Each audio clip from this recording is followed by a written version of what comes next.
Hello friends, আমি পিউ। আমার চ্যানেলে আপনাদের সকলকে জানাই অনেক অনেক স্বাগত। আজ আমি আপনাদের সাথে ব্লাউজ মেজারমেন্ট চার্ট শেয়ার করতে চলেছি। ভিডিওটি স্কিপ না করে প্রথম থেকে একদম শেষ পর্যন্ত দেখবেন, আশা করি বুঝতে পারবেন। প্রথমেই বলি, এটা কিন্তু একটা নর্মাল ডিপ নেক ব্লাউজের চার্ট। এয়ারো স্টেজ, কলার তোলা বা বোট নেক এগুলোর জন্য কিন্তু এই চার্ট ব্যবহার করলে চলবে না। কলার তোলা, এয়ারো স্টেজ ও বোট নেক এই সমস্ত ব্লাউজের চার্ট কিন্তু আলাদা হয়, অর্থাৎ দুটো দুরকম হয়। এয়ারো স্টেজ, কলার তোলা, বোট নেক এগুলোর ক্ষেত্রে কাঁধের যা মাপ হয় তাই নেওয়া হয়, শুধুমাত্র তার সঙ্গে 1/2 ইঞ্চি অ্যাড করা হয় সেলাই ও মার্জিনের জন্য। তাহলে ডিপ নেক ব্লাউজের জন্য আলাদা মাপ নেওয়া হয় কেন? তার কারণ হচ্ছে, আমাদের যে পুট ভাঙার যে একটা নিয়ম আছে, সূত্র আছে, সেই নিয়ম অনুযায়ী কিন্তু সেটা নিতে হয়। পরে কোনো একটা ভিডিওতে আমি সেটা আপনাদের সাথে বোঝানোর চেষ্টা করব।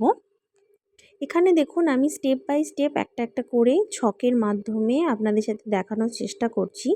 এখানে কিন্তু প্রত্যেকটা মাপ কিন্তু আলাদা, অর্থাৎ চেস্টের মাপ যেমন হবে, এখানে কাঁধের, পুটের, তারপরে আর্ম হোল যে বগলের মাপটা আমরা নিই সেটা কিন্তু সম্পূর্ণ আলাদা হবে। কোনোটার সঙ্গে কিন্তু কোনোটা মিল হয় না। কারণ আপনি, অর্থাৎ ডিপ নেক ব্লাউজের ক্ষেত্রে আপনি লেন্থটা যতটা নেবেন ততটা সেই অনুযায়ী কিন্তু আপনার এই মাপটা নেওয়া হয়।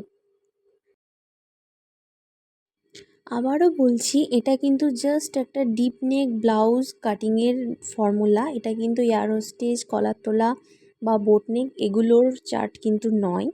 এই মাপে যদি কখনো ডিপ নেক অর্থাৎ বোট নেক বা এয়ারো স্টেজ বা কলার তোলা ব্লাউজ বানানো যায় এই নিয়মটা অনুযায়ী, তাহলে কিন্তু একদম ভুল হবে বা ফিটিংস ঠিক মতন হবে না।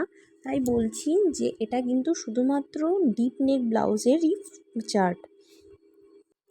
আশা করছি এই ভিডিওটা দেখার পর আর কোনো সমস্যায় থাকবে না ডিপ নেক ব্লাউজ কাটিংয়ের ক্ষেত্রে। ভিডিওটি যদি ভালো লাগে তাহলে অবশ্যই আমার চ্যানেলটিতে like, comment, share and subscribe করে দেবেন। আর যদি কোনো প্রশ্ন থাকে সেটিও আমার কমেন্ট বক্সে লিখে জানাবেন।